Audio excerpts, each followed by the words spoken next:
All right, welcome into another edition of Catching Up with Tommy Mack here on 1010XL's podcast platform at 1010XL.com. Of course, on the 1010XL app as well. Brought to you by my good friends at Team Tommy Mack. Just a great group of businesses getting it done right here in Northeast Florida the right way.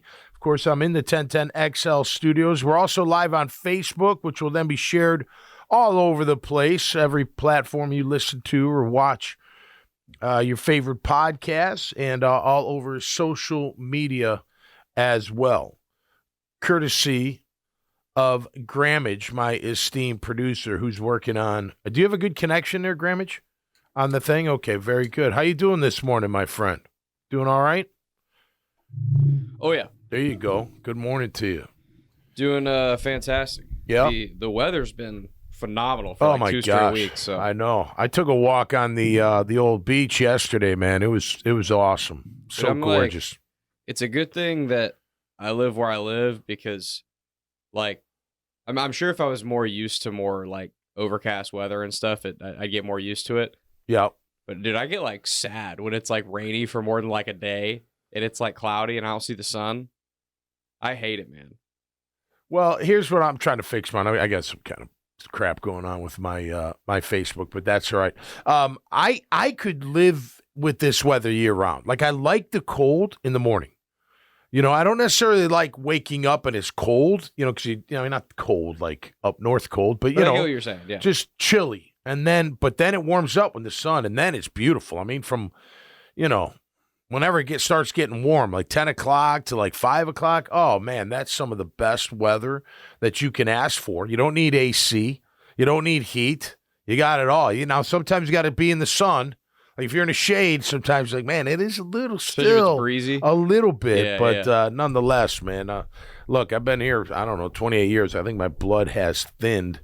And that's all right, man. I'm good with that. All right, we're going to take a look around, of course, the National Football League. We're going to talk Jags, heavy Jags today.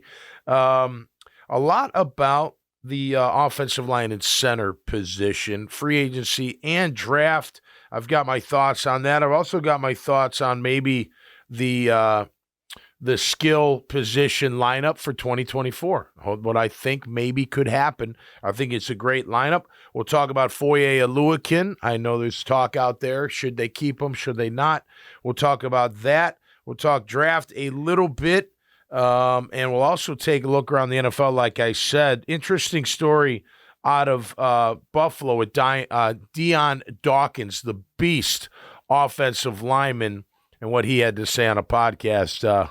We'll get into all of that today. But I'm telling you, after I read what he says, the first thing I thought of, I wish every O-lineman that we had was like that. There is you don't even get to talk to 17, he says, if you're on the other team. You don't get to talk to Josh Allen, says Dion Dawkins, if you're playing the Bills. Not to let alone, you can't even talk to him. He's going to come after you. But anyway, we'll get into that. But that's the kind of attitude that I'm looking for. Look, big talk with the Bears at number one. We're not going to dive into it a ton. But big talk in the fact, what do they do with that pick? Their star wide receiver says, keep Justin Fields. Does that mean anything? It's got to mean something. I mean, DJ Moore, 1 year with Fields, right? Or was that second? No, 1 year with Fields. Yeah. Had a monster year. Could have been even better. He's sitting there saying, look, I think he's more ready to go than any of these prospects that you think you're going to drop in here. And look, is there really just one? Drake May's not going to be ready to take over Chicago. I don't think if not that they would take him, number one. I'm not saying that. But, Caleb Williams, maybe he's got the physical tools. Does he have everything else is a question. I got to question that. But how much stake do you put into one of your players? It's like here in Jacksonville. Trevor wants Ridley back. Now, you're not going to sit there and be like, all right, we got to make – I'm not saying that you're going to make your decisions based on what players do. But when your star players say something or want something, do you lean a little bit towards that to make everything kumbaya? I mean, if he's comfortable, we're comfortable, kind of feeling. What do you think? I've typically go against that. All right, let me ask you this. What if you go the other way? What if they're thinking about keeping Ridley, but they're not sure? Let's go to Trevor. Trevor says, you know what? Nah, he forgets too many plays. Do you factor that into your thinking? You know what I'm saying? Like how much, I'm not saying it's all, that player's, the weight's all on what that player thinks, but is there something like if DJ Moore came to me and I'm Ryan Poles and he's like, hey, Ryan, we got to keep this guy. This guy's better than anybody coming out right now. I know I could feel whatever. I'm not sitting there you go, okay, I'm all in on keeping Fields, but wouldn't you, when he leaves the room, you'd be like, okay, I got that factors in. I got to feel that a little bit, right? I think QB and receiver are different. I think QB's thoughts are going to hold a little more weight than a receiver on a team that wasn't that good in the Bears. I mean, they're all right, but I guess out of the ones that were good, though, but those two were good. Fields and Moore. Yeah. Right? They're the best offensively. Right. Anyway. I just think that players typically are not going to be thinking about like all the other like off the field factors that factor in. Yep. Like part of the reason you'd move on from Justin Fields for Caleb Williams is you reset the quarterback, you reset the contract. And maybe DJ don't want to go through it. You know what I mean? Yeah, like exactly. a rookie, like me, he's like, no, man, we're right. How do I go through this again? Or and DJ Moore, understandably so, because he's a player that's playing right now. He's thinking, well, Justin Fields is better right now. Yeah, Agreed. Of course that's true. Because Caleb Williams never played it down in the NFL. Agreed. But if you're Ryan Poles, you got to be thinking about the overall health and future of your entire roster. And if you get Caleb Williams, you get probably a higher ceiling than Justin Fields, and you get a much cheaper quarterback for the next 3 to 4 years. And maybe more time. Because I was going to say, you got to win, though. Right. Because if you lose 2 years in a row, now they're going to question everything. Right. You know what I mean? You got to win with that. But Caleb Williams extends the hope window. Well, you get more, maybe get more time. Like, hey, man, he's a rookie this year. So just say they don't have a good year. Or maybe it's a year like C.J. Stroud. I don't know. But let's just say they don't have a good year. Well, now you got to – because if you don't have a good year with Justin Fields and you pass on Caleb Williams, probably going to have a tough time retaining that job. What you want – depending on how Fields plays. One thing that we know for a fact that everyone could agree on, no matter what side of this fence you're on, one thing everyone can agree on is what Ryan Poles would not survive from is if they pass on Caleb Williams and he goes somewhere and is awesome. Yeah. He won't survive that. Well, it depends how they do, because if they win, it won't matter, because winning trumps everything. You know what I mean? Yeah, I guess you're right. But if I don't know. I get what you're saying. I obviously that would sting. You'd be like, oh, man, just think what maybe if he was with us. But, you never know a system with gel and, chemistry-wise, just because someone did. I mean, look, you take C.J. Stroud. You pluck him in anywhere else. Is he having the same year? Or did they have a nice setup for him? He did great. Don't get me wrong. I'm not taking anything away from him. He's a very good player. But you know what I mean? Maybe it's just a good fit. Good fit with the head coach. Good fit with the coordinator. Good fit with the playmakers. You know what I mean? Good fit with the schedule. With the schedule, with the system, just everything. Jags weren't quite as good as they were cracked up to be. Titans had a tough year. Yeah. Well, I'm just saying, I don't know. C.J. Stroud would make some teams better. There's no doubt about 100%. That had a struggling quarterback. But he's already, in my opinion, he's already a top 10 QB, like back end of the top 10. I want to see another year. He had a great rookie year, one of the best rookie years that you've seen in a long time. But you know what happens sometimes? They get you on tape. They figure you out. Can he overcome it? Maybe he can. I'm not saying he can't. That said, I do think we'll see. I think the Texans are going to slide a little bit next year.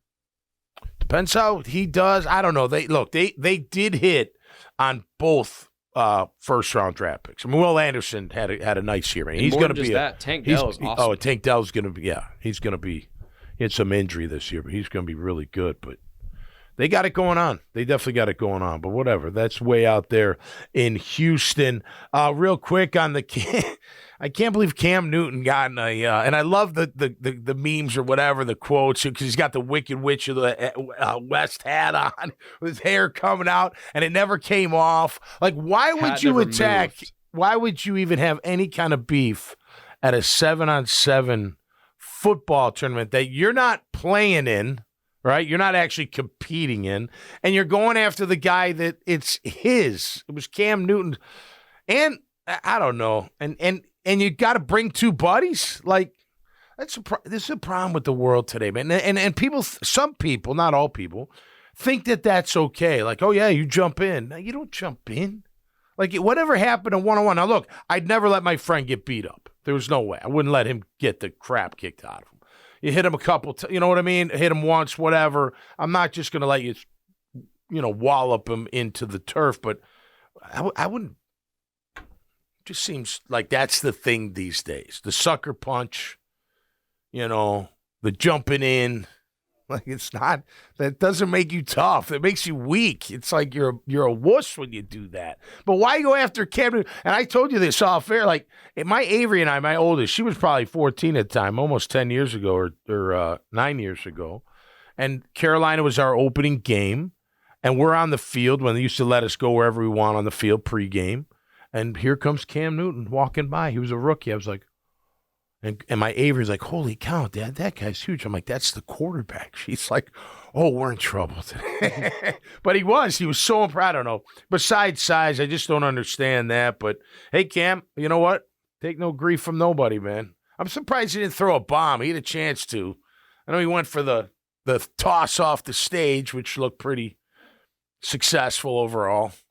A little smack quick. It stuns him. You can stun him. There's no doubt about that. All right, Dion Dawkins, of course, of the Buffalo Bills. He's on some kind of program, Vlad TV. You know Vlad, V-L-A-D, Vlad TV. Anyway, another channel out there for content, which is great. Obviously, the Bills and the New York Jets do not have they got a rivalry going. There was a beef in the tunnel. I did not know about that, but there was a beef in the tunnel this past year when the Bills beat up on the Jets.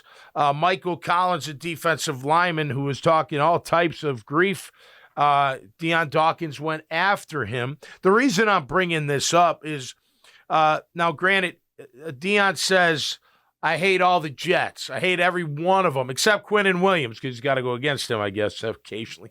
Don't want to make him mad. But he said, except him, he's cool. Everybody else I hate. And he's talking about a time where Clemens is trying to get to Josh Allen. And he's like, man, I'm the OG. If anyone's going to punch someone in the face, it's me. I've been here a long time. You don't talk to 17.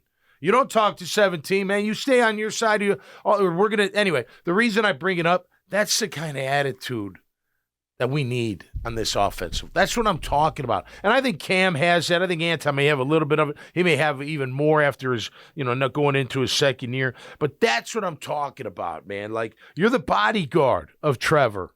Nobody touches him. You don't talk to Trevor.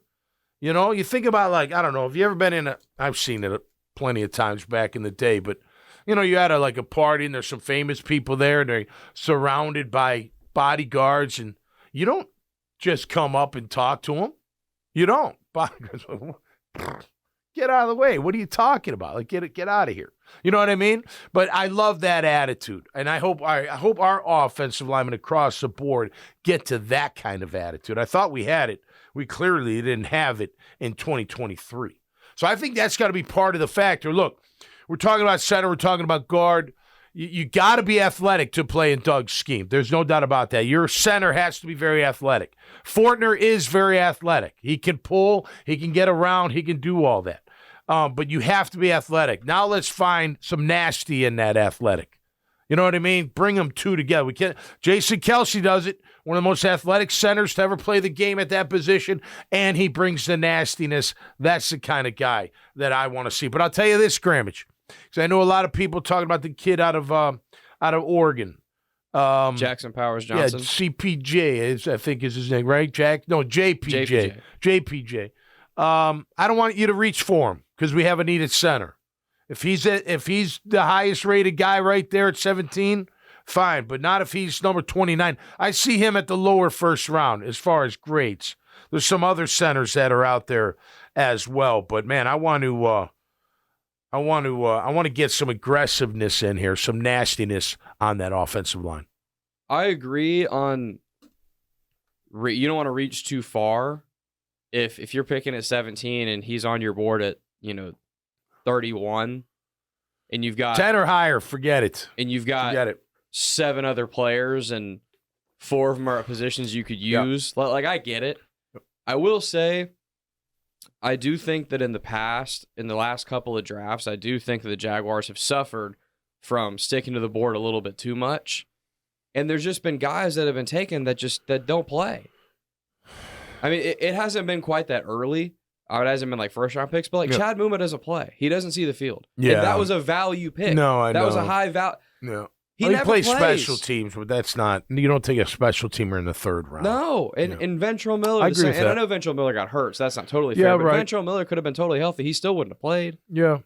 So, well, if he's fast like they say he is, and he can make plays, we'll see. So I just think that I definitely agree with you that there is a point where it's like, okay, this is too far. It's too far. Don't reach. I do think though that as a GM, there needs to be a little bit of wiggle room here. Okay, if 5. If you're not 10. You can't go higher than 10, I don't think. 10 spots. 5 maybe?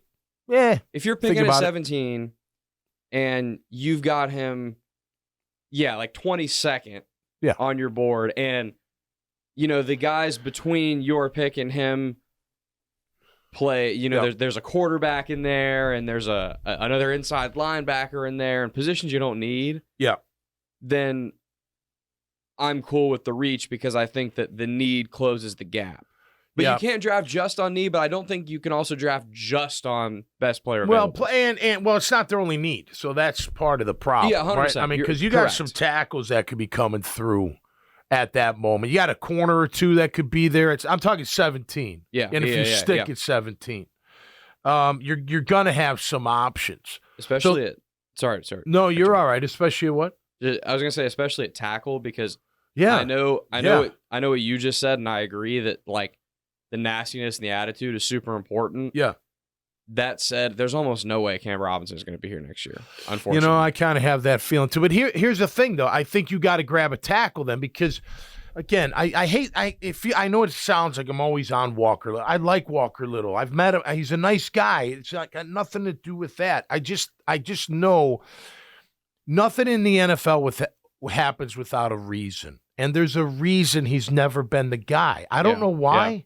I don't know why. I think I know why, but I don't know why. Now, that doesn't mean he's not valuable to the team. That doesn't mean he can't be a great backup.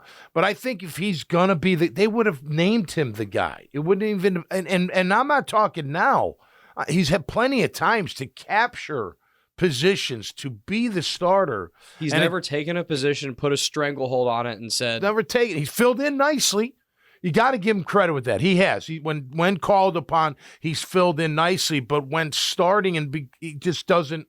It's not consistent enough. So are you going to pass on, these tackles that could be there? That kid I think he's out of Washington, Fautanu. Yeah, I like him. They say quick feet nasty. I haven't watched. I'm not going to sit here and say I break down any tape. And by the way, watching highlight film is not breaking down tape. Just for the record out there. But they say he's nasty with quick feet. And how do you pass on that? Because one thing I'll tell you, nothing happens without reason. One thing that keeps standing out to me about Trent Baalke's press conference is what? Yes, we think Anton can play left tackle. They don't just say that to say that. So what does that mean? He'll eventually be our left tackle. Unless you find a left tackle that's better than him, which I don't think you're going to at this point. I don't think Walker Little's a better left tackle than Anton, we don't know with Anton, but athletically speaking, all the tools, I'd take a shot at that.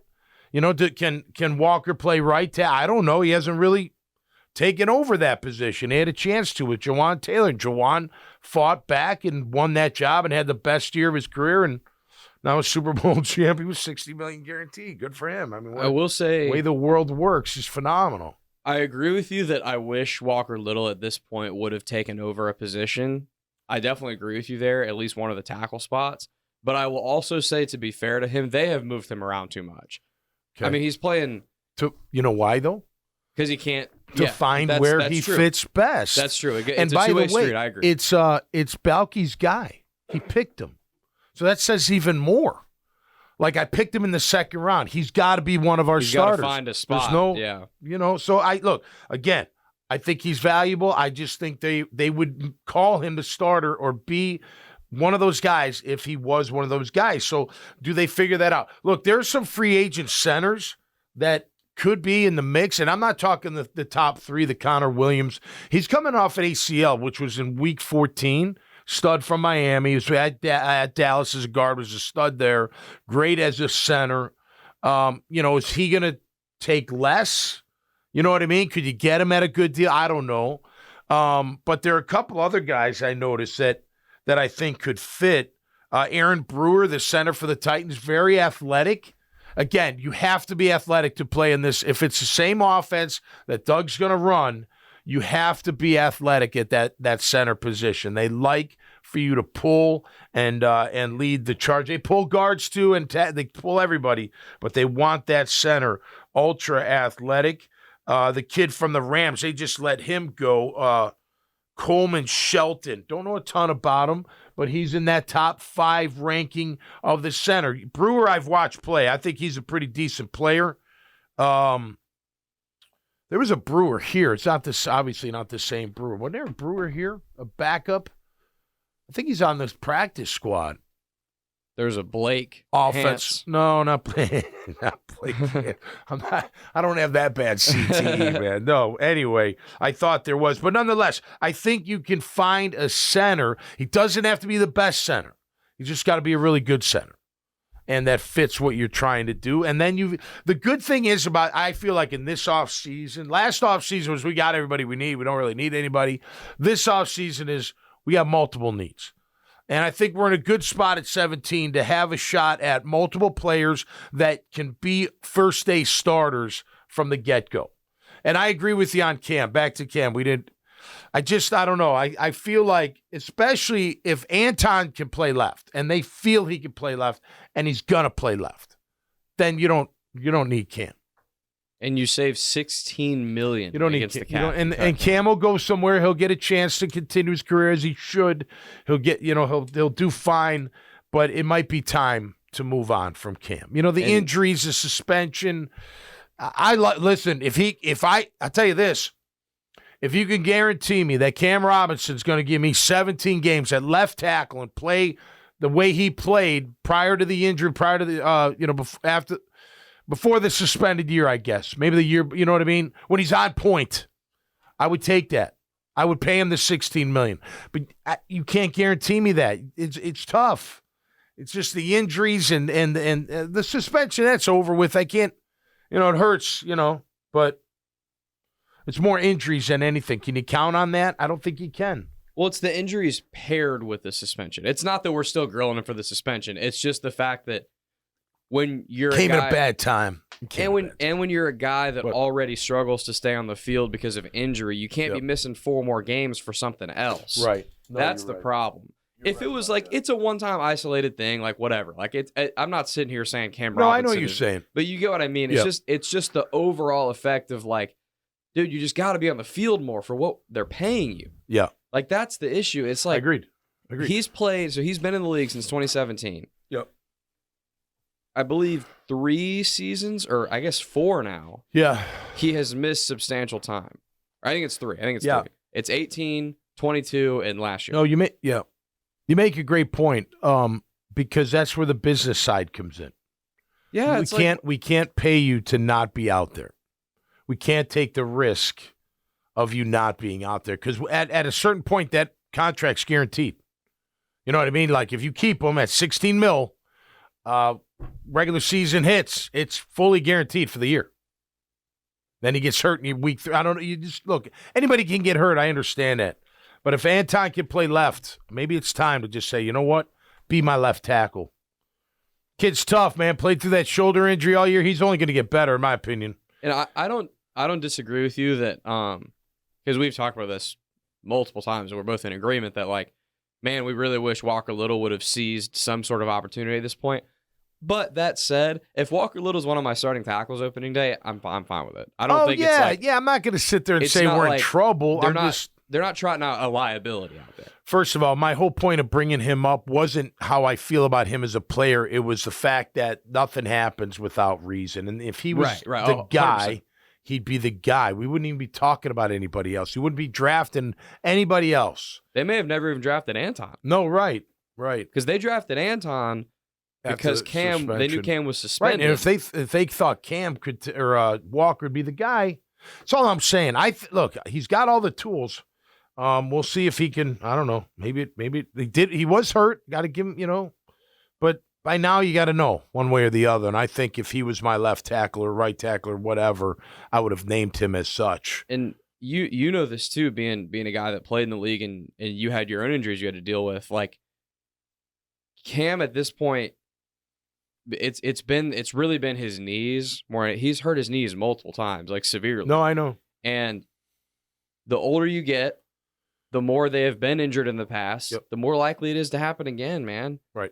This is different. It's not like you get banged up. It happens. Yeah, and that starts to pile up. And Cam's not an old player, but I think when you factor in his injuries with the fact that he's almost 30, it's more like a player that's been mostly healthy. Yep. It's more like if they were like, 33, 34, because he's just been hurt so much. No, I know. Listen, he's gotten better as time has gone on, and I really like Cam. If they can figure it out, look, maybe they restructure him or whatever. I'm not getting in a man's pocket, but I love that tenacity. You say you're fine with Walker Little. If Cam came back and was my left tackle, I'd be fine with that. And Walker's backing him up, I'd be fine with that. That'd be fine. You want to do that for another year and focus your attention on something else, as long as you feel like they can take care of Trevor. And at the end of the day, that's all that matters. Can you take care of the quarterback and not let him get hit and not step on his ankle because you got pushed back? Freak injury, but you got pushed back. You can't get pushed back. I mean, you got to – sometimes it'll happen. I understand that. But overall, that cannot happen. And I think last point I'll make on the line, part of, I think, people's concern is you got Ezra Cleveland, Cam Robinson, and Brandon Sheriff you got to make decisions on all those guys. Yeah. And I don't think anybody would be super up in arms about letting any of those three walk, but if you let all three walk, now you're looking at a huge overhaul. Yeah, you got to start over. In my opinion, the offensive line was so bad, I'm okay with a big overhaul. That's my opinion. Yeah. I mean, the O-line wasn't impressive last year, so why am I going to be averse to starting over with most guys other than Anton? I think they're going to factor in and want to see what he can do with Cooper Hodges, so they'll think of him as a draft pick because he missed all last year and was a rookie. He looked like he had some promise, but it was only camp and only practice, and I'm not taking anything out of those practices any longer for what was going to happen in a game. But he did show some promise. With Sheriff, look, I think he's banged up, and if the body can't, produce at a high level because you're banged up, then you got to consider moving on. You're just going to have to. And look, when he first got here, he was great, And you're paying him a ton of money, too. The dead money's higher with him, so you don't save as much as you save with Cam. Right. But the issue with Sheriff is you have an aging player. You have a player in his 30s that struggled a lot last year because he was battling injury. Yeah. I don't really see a world where that player gets better. He's on the downturn of his career, and he's had a great career, but it's just. I do think there's something to look if the center's getting worked, you know what I mean, and I don't know, 100%. But they're not changing the center. No, they're not going to replace him. You better build around him. Well, then look, there are some centers aside from the Powers Jackson kid, like the kid from Duke. Kid from West Virginia. If you have a second rounder and Johnson's, you invest in that. I'm okay with that. But just make sure you got the guards and the center. And if it's it's funny. Look, I know how it goes, and a lot of it's warranted. But people jump. Fortner's the bad guy now. He's the one. I'm not saying it's not warranted, but again, nothing happens without reason. If they feel like he's okay, he'll be your center. Well, it's kind of back to the Walker Little thing you were saying. He's their pick. Yeah. And he was a relatively high pick for them. Yep. And they're gonna give him every opportunity to fail before they're convinced he can't play. Right. And kind of like what you were saying, one of the main things you took from Balky's press conference was Anton can play left. Anton can play left. One of the main things I took from Balky's press conference and Doug's end of season press conference was that they're not moving on from Luke Fortner. No matter how much the rest of us want to, he's going to be their center. I would be shocked at this point if he's not. They've both said stuff like he's a foundational piece. He's integral to this offensive line. And they're not going to throw him under the bus, obviously. Right. No, well, he's their draft pick. You can't. Right. Unless he's god-awful. But we all know kind of the ways to read between the lines. Squared. Yeah. We all know the ways to read between the lines on if they're thinking about moving on. They would have used words when they were asked about Luke Fortner. They would have used words like competition. Right. We're gonna everyone's job is available type of the coach speak stuff they say. They would have said stuff like that, and they didn't. Right. They said he's a foundational piece. Right. So by the way, he never mentioned Cam during that at all. So you know what I mean? Exactly. So that's another thing. Like that that makes you think that they're thinking, maybe it's time to move on, or we got to make sure he takes a cut, or we restructure. Whatever we do, we'll see how that shakes down. But you do have some players. You got free agent centers, you got draft pick centers, and you've got some good-looking draft pick tackles that could be there at number 17. Tyler Guyton, another one, only 15 starts, but very athletic, elite, they say, as far as athletic traits. So do you take a shot at a kid like that? Maybe in the second round if you still have that second round pick. All right, let's talk more Jags. I got an idea on my starting five as far as weapons for Trevor Lawrence, brought to you by Team Tommy Mac. Just a great group of businesses getting it done for you, whether it's flooring with the Carpet Man, a new place to go eat, Graffiti Burger Bar. You need some insurance. Michael Nickus' State Farm is the best. You want a place to stay or need stuff to rent at the beach, go to beachliferentals.com. Hey, parents, I'm going to put out there on Facebook about Code Ninjas. They've got camps this summer to put your kids in. They got 4 great locations. Some of the best sausage in town. Azar Sausage, 3rd generation, homegrown, down home.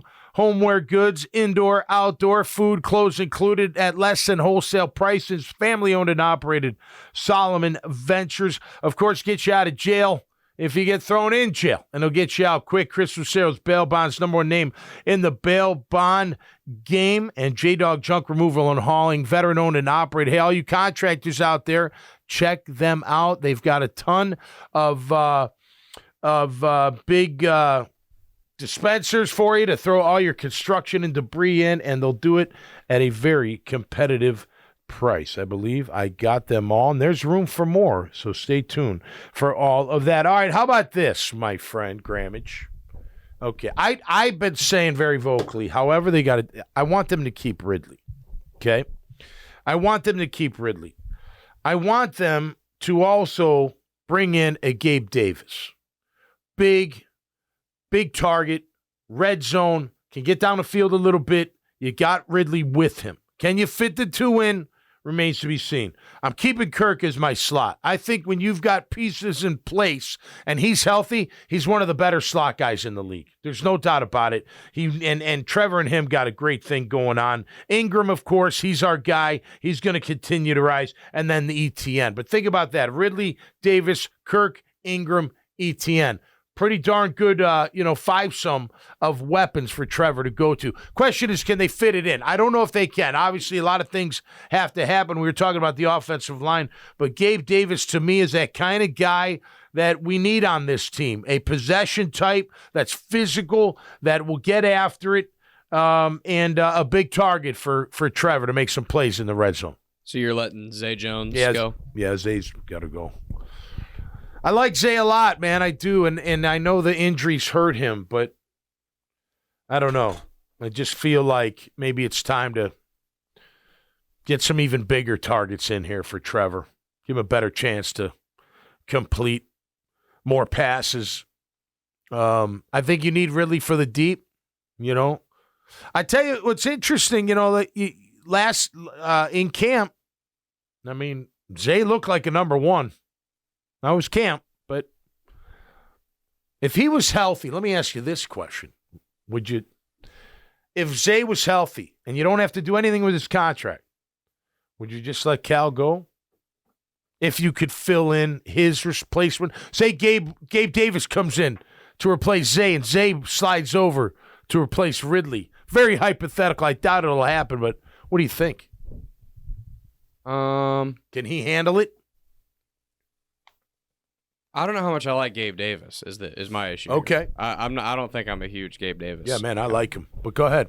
Well, it's not like he's a bad player. He's a good player, but Stephon Diggs was what make that offense go, and Gabe Davis was wide receiver 2. I totally get what you're saying, that it's the different body type, and it is a type of thing that they need. Yeah, I think part of Trevor's red zone struggles has been needing a bigger target to throw to in the red zone. I don't know how I'd feel about paying Gabe Davis a bunch of money to come. Depends what it is. Because he's going to be on the open market. I think you'd have to pay him pretty handsomely to end up here. And I think I'd rather have Zay and Ridley. I think I'd rather run back with what we had than have Gabe Davis, personally. Well, the injuries are a concern with Zay, but factor that out. Look, Gabe Davis thriving because of Diggs. I mean, look, Kirk wouldn't thrive without outside presence. Yeah. He wouldn't at all. He wouldn't do anything. Mm-hmm. You know what I mean? I mean, he wouldn't do anything, but it's much easier to cover him. Can they fit it in? Look, again, I wouldn't mind a bigger target, a possession type. Hey, Zay will run. He'll make tough catches. He's a baller on blocking. There's no doubt about that. The only thing, and he's not small. He's not small. I mean, he's a pretty big guy. He's just not 6'4" big. That can get down the field and make some plays for you. What I will concede, and what would excite me about Gabe Davis is, it's kind of like what we were just saying. Like, this team and Trevor have a big red zone problem. Yeah, they got a huge red zone problem. You're right. And that type of guy, in theory, would really help you in the red zone. Yep. You need size. I never feel like they utilize Evan Ingram enough in the red zone, personally. It's weird to me. Agreed. He's such a good contested catch guy. Yep. And he and Trevor have that back shoulder thing they do that always works. It's always been weird to me that 10-yard line and in, basically, they're not just consistently throwing him contested catches. But it's easier to cover in a not so deep of a box, right? Yeah. Because you're in the red zone. You know, I know I only have to cover so far down the field, so it's easier for me to cover. It's harder to fit in throws because of that, and it'd be nice to have a bigger target. Right, which is why, again, I think it's weird that they don't utilize Ingram enough in that role, because I know he's a tight end, so who's guarding him is a little bit different, but he's still a big target. I don't disagree with you, though, that in that sense, I would be really excited about Gabe Davis. I'd be like, let's get me, especially with Doug. I know people don't like press and whatever, but I still trust them to get some advantageous matchups. Care about any of that. Doug's going to handle what he's got to handle. Sorry. I would be excited to see. Let's get Gabe Davis matched up on some smaller corners, and let's throw up some basketball lobs and let him go get some rebounds in the end zone. Yeah, I would really like that. Yeah. I'll give you that for sure. I'll tell you. Look, one of Ridley's best routes, I think, that he had all year, and it really developed throughout the year, was that quick slant. I mean, him and Trevor got on it, pretty good. There are other routes too. There are routes he forgot. I'll stand by that. But there are some routes that Ridley really excels in, and it's surprising that you wouldn't do that more. You know what I mean? Even on a throw to Baltimore to Parker, before the end zone, the guy made number 14 made a great play. Hamilton, right? That stopped that score. Yeah. The slant, you had the slant, like it's there for the taking. So. You got to just look. Again, I've been very vocal on keeping Ridley if you can. Second, third round pick. I know, like in the world of putting value on. I know. Well, you wouldn't. It's not the same. I get that, but I mean, you can find plenty of good third round football players, and you got 2 fourths. So they're 2 from each other, right? They're 2 spots from each other in the 4th round. Can you move up in the 3rd round? Get 2 good football. I always felt, look, 2nd round, 2, don't get me wrong, but I always felt like 3rd round, you should be getting some really good football players. Might not be the fastest, biggest, strongest, all that, but they can play football, and they make plays for you, and they stand out. I think rounds 2 through 4 are where great GMs separate themselves from good ones. Throwing a little bit of the fifth, right? You find a gem in the fifth somehow. For sure. Yeah. Bad GMs are GMs that strike out with their first-round pick. That's a bad general manager. Yeah. And mismanages contracts and stuff. Yeah. A good GM is a guy that hits the obvious picks. Like the high value, we're investing in this guy, those guys pan out. Yep. But doesn't always find gems, more value elsewhere. Right. Great GMs are those guys, second, third, fourth, fifth round. I'm finding high quality starters for my football players. team. Yeah, they start or play a significant role pretty much right away. And I still hit the big ones. Yeah. That's a great GM. That's Howie Roseman. Yeah. That's the guy that was he was the Ravens GM for forever. Ozzie Newsome. Yeah, he's great. That's those guys. That's what they do. Yeah. How often do those guys have some guy you've never heard of in the fourth round that all of a sudden they're all pros? Right. Well, they fit their system. They fit their culture. There's something to that, man. And you're in a winning culture to begin with. You're in a culture that expectations. Yeah, and you're in I think the Jaguars, I think they now have that more with Doug. I like Doug's culture still. Even I know they struggle back half the year, but I still like what they have in that locker room. For a very, very, very long time in this organization, you just had this stench of this is not a place that sets players up for success. Yep. So it rears itself when people saying, "Oh, what a bad draft pick. What a terrible pick," but yada, yada, yada. Well, how come some of these guys go elsewhere and thrive, though? Right. You know? And it's because there's certain teams that set guys up for success. When you were here in Jacksonville, Tom Coughlin set play. He might have been really hard. He might have been a hard ass, but he set you up to succeed. But it's the kind of player. Yeah, that's true. It's the kind of player that fits your culture that'll thrive the best. It's not just scheme. It's not just talent around them. It's the culture within. I mean, there's a lot to that. Which brings me to my final topic of the day as we wrap up. Catching up with Tommy Mack here on 1010XL's platform. Foye Oluokun, do a big number. All right, so let's. I don't want to pay him that. I want him to get that money, but I want him to restructure it somehow. You know, always making plays. Maybe broke down a little bit at the end of last year, but the D-line sucked, and that was tough, my opinion. But guy that makes plays constantly, can still blitz, makes plays in the pass game, returned a touchdown for an interception for a touchdown. Why, if you aside from Josh Allen, is he not probably the most productive player on that side of the ball? Oh, God, yeah. The past couple of years. I mean, Josh and it would be a good one-on-one. Who's more impactful? Josh is because he affects the quarterback more. But number two, are you ready to hand it over to Devin Lloyd? No. Right. Okay. No. Now, can you find someone in the draft or free? Maybe. Look, I don't think middle linebacker is, you got to be the greatest middle linebacker in the game to have a great defense. However, when a guy can do all three things really well, tackle, make plays, cover, make interceptions, and blitz, I don't know why you'd ever want that guy to walk out the door, especially if you don't have anybody that you believe is going to take over that role. Now, again, I think he's due like $23 million. I was pulling that up real quick. His cap hit, if they stick with his current deal and he plays on that, is 21.7. Okay. If they cut him, his dead cap is 14.5. Yeah. So you basically save like $7 million if you cut him. I'm not cutting him for $7 million. For $7 million. See, that's the question then. Would you cut Foye Oluokun to save $7 million? I say hell no. I say hell no too. Yeah, I think the $7 million there is worth the leadership. He makes plays. The playmaking. Who else is going to make them? Right. The know-how.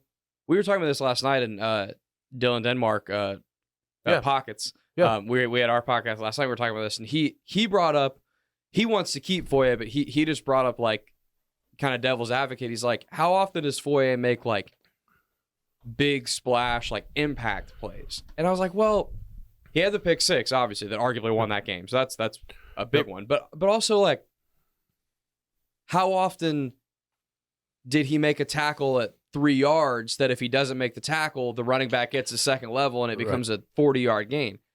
Well, that's a game-changing huge play, but you don't notice it when it happens. Yeah. I tend to believe, and I'm not sitting there breaking every play down like that, but I tend to believe Foye makes a lot of those types of plays. Yeah. Stopping plays at the earliest part they can be stopped without them. I think the game-changing plays is gravy. You know what I mean? That's icing on the cake. Especially as a middle linebacker. Tell me, because I'm trying to think of other middle linebackers out there that are game changers, not by how many tackles they make, but how many interceptions they have. Flashy plays. Or flashy plays, you know? It's not a position for that, typically. Your edge guys make the flashy plays. Yeah. Your corners make the flashy. Even your corners don't. Sometimes your safeties make, it's those guys make flash plays. I mean, your even middle linebackers need to be the most reliable players on the defense. Yeah, in my opinion. Yeah, and just guys that are always around the ball making plays. I don't know. I would find a way. You want to bring that? You can bring that number down. Give him some money. He deserves it. You got it. You know what I mean? It'll lower your cap number. Extend him a year or two. Give him some money up front. Push he's not an old player. No, he's got a lot of gas left. And Devin needs him there. If you're counting on Devin, I think he needs Oluokun next to him. Unless you bring in another vet that can make as many plays and save you money. I'm okay with that too. But I don't know. Why get rid of one of the best guys who does it right on and off the field? Now, granted, if he's a stickler, I'm not doing anything with my contract, well, then maybe you have a decision to make, but hopefully you can work that out on the contract side. And I think that if you're a more pessimistic fan and you're listening to this, then you've probably said, as we've been talking about Foye Oluokun, to yourself, well, Trent Baalke's only drafted about 700 linebackers. Yeah. You'd think one of those guys can replace him. And I don't necessarily disagree with that. That might be a fair point. But it doesn't change the fact that all the guys in that room besides Foye are babies. Yeah. Devin Lloyd's still only a third-year player. Muma's only a third-year player. Ventrell Miller has never played it down in the NFL. There's not enough NFL experience to replace him. Foye's also his pick. Baalke's. Yeah. So, yep. I mean, he was a big free agent. When we first signed him, everyone was jacked up. And he hasn't disappointed. That's the equivalent of a draft pick. If he disappointed, it'd be different. Then be different. But he hasn't. He's hit every expectation, if not even more so. I think you got to redo it. But the notion that you're just going to replace him, I don't know. I wouldn't replace my best interior defender that I have. All I'll say is don't pound the table to cut Foye, and then if they actually do it, be surprised in September and October when they're out of position, doing stuff the wrong way. Well, I have a feeling Nielsen ain't going to let that happen. I got a good feeling about Ryan Nielsen, and they need it. They need a guy like him, in my opinion. I agree. So wouldn't you think, we can't get inside his mind, but wouldn't you think that a guy like Nielsen would really want to keep a guy like Foye? Yeah. I say so. Bolster the D-line and keep our backers the way they are. Mm-hmm. I like our four. And if one goes down in the ground, whatever, you know who the four are if we play 3-4. Right, Trayvon, Josh, now Devin, and Foye. Now, different position, but same free agent class, and is part of that D line. Yeah, Foley Fatukasi has, in my opinion, grossly underperformed. Yeah. And I know he's been hurt. I get that. I know. The problem with him is his cap hit's $12 million, but he's got a $9 million dead cap. Yeah, you can't. $3 million is not enough to justify cutting him, even though. You have to give him one more year and just see if it works. See if he's helped. Now, I will give him this because I was a big proponent of his because I'd heard great things about him from Jets fans. And they were pissed to see him leave. I know. When healthy, he disrupts things. He does. You notice his play when he's out there. I don't have to cut him. I don't need any of them cut. Roy, Hamilton or Foley, but I want some additions. I want more beef. With Foley, and if they can earn themselves into the starting rotation, great. If they're just my backup rotation, whatever. You know what I mean? But I got to get at least one. Give me one bad to the bone defensive tackle. And you know what? Maybe Foley's a better end. Maybe he is. I don't know. But give me a badass defensive tackle or a badass nose tackle. And just somebody that's going to make a difference on that defensive line. Because right now, they haven't had it. And I know what people say out there about Hamilton, and trust me, if you've listened to me over the years, I've been pining for this guy to be a superstar. I thought he was going to be. I still think he'd be a great 3 technique in a 4-3. But last year wasn't just the injury or the sickness. When he was cleared, he did not play that well. I'm not giving up on him. I'm not saying that. But don't act like, oh, well, he was injured. No, those last 5 games, he was cleared healthy to play, and the defense got progressively worse against the run. I'm not saying it's all his fault. I'm just saying that that's the reality of it all. So I do need, and maybe it makes him better, but I need a badass veteran defensive lineman, or one of those big studs from Texas. I'm okay with that too. Brian, I think one of them's name is. He could be right there at 17, but something's got to be done on that defensive line. Talking about Byron Murphy. Murphy, sorry, yeah. What I call him, Brian. Yeah, Murphy. He's a big old boy. Yeah, too. They got 2 of them. There's another kid. I don't have his name handy, but he's a beast too. They can't move off the line of scrimmage. So if they draft anybody that, when their weight is described, a number 3 starts it, you will have no complaints. Right. Unless it's Aaron Donald. Dude. Maybe. You get some 300-pounders on the D-line. Yeah. I will not be upset about that. You need a John Henderson. You need a Stroud. You need some beef up there, man. You either need difference maker in that regard. And we talked about this 100 times on this show. You either need an interior D lineman that can't be blocked. Yep. In the passing game and can really get to the QB from the inside, or a guy that just eats blocks. Yeah. And a guy that has to be double teamed. Yeah. You need one of the 2. And you took the words right out of my mouth a minute ago. Do you think with Nielsen potentially playing more 4-3 that Fatukasi could play better, or do you think that's overblown? I don't know. I think he could be a 5 technique, in a 4-3. I don't think he's a nose tackle. I don't. No, he's not big enough. I don't think he's a nose tackle. I don't think Hamilton's a nose. I think he gets too high in his stance and they move him. You need a plug. In a perfect world, Hamilton would put 20 more pounds on and be a nose. And just be he still gets up too high. Right. You can't live up high at the nose because it doesn't matter how big we are, how much you weigh. They'll move you because there's 2 of them. You ever try to take on 2 dudes at one time? And it's just physics. That are wrestling you, like your buddies. Like you ever have 2 guys, it's hard. You're not going to win most of the time unless you're, kicking them in the nuts or something. And it's just physics. I mean, there's low man leverage. Wins is a phrase for a reason. No doubt. So, all right, that'll do it for this time around. We'll be back on Friday for Catching Up with Tommy Mac. Hey, Thursday night, the J Fund wine tasting gala. Looking forward to that. Yeah, I got my J Fund shirt. It's cool. So, hey, thanks to everybody that came out to Iggy Saturday night for the Dad Bod show. We had a great time. Hope you did too. A lot of fun. Great crowd. I got a chance to explain the J Fund and who Jay McGillis was and how he was my teammate and how he got sick and what Coach Coughlin has done in honor of Jay and his family and built this J Fund and just an incredible organization that just helps so many people. I got a great it was just great. It was great because not everyone knows what the J Fund, where the genesis is from, but we lived it. Us guys at BC, Coach, his family, of course, the McGillis family, just watching, one of our favorite sons just, succumb to leukemia at the prime of his life. I mean, he was 21 years old. He didn't do anything wrong. Nothing. I swear. You know how I was. I wasn't a troublemaker, but I like to have fun and things happen. He was not. Like, you'd never see Jay out. He wouldn't go out. Like, he'd go home, see his high school girlfriend, go see his mom and dad. He wasn't a partier like the rest of us delinquents were at Boston College. You know what I mean? He did it right. And he played great football. He's a tough kid from Brockton and could make a lot of plays. Undersized safety, but could really run, and he'd hit you, man. He was built like a brick, and a good, tough kid and a great teammate. It was sad when he got sick. Everyone was like, why him? Like, he does nothing wrong. Like, there's so many guys on this team.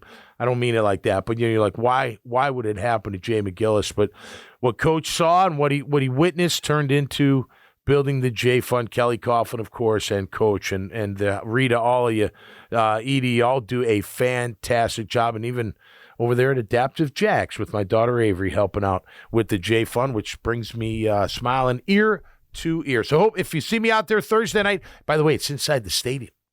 It's going to be badass. It's going to be a lot of fun, man. Come say hello. Me and Bees will be hanging around. My wife's got to go up to Savannah with my youngest, Harley May, for a dance competition with Nancy Dance Studios. I'm going to stay home, hold down the fort, go to the J Fund, and Aaron Beasley's my date. So come say hi to us, all right? We're going to have a great time. We'll see you on Friday on Jaguars Today, of course, here on 1010XL from 10 a.m. to 12 noon. And then we'll jump right into the podcast studio, give you another edition of Catching Up with Tommy Mack, brought to you by Team Tommy Mack. Till next time, stay safe out there and be cool. We'll see you right here on Catching Up with Tommy Mack. Peace.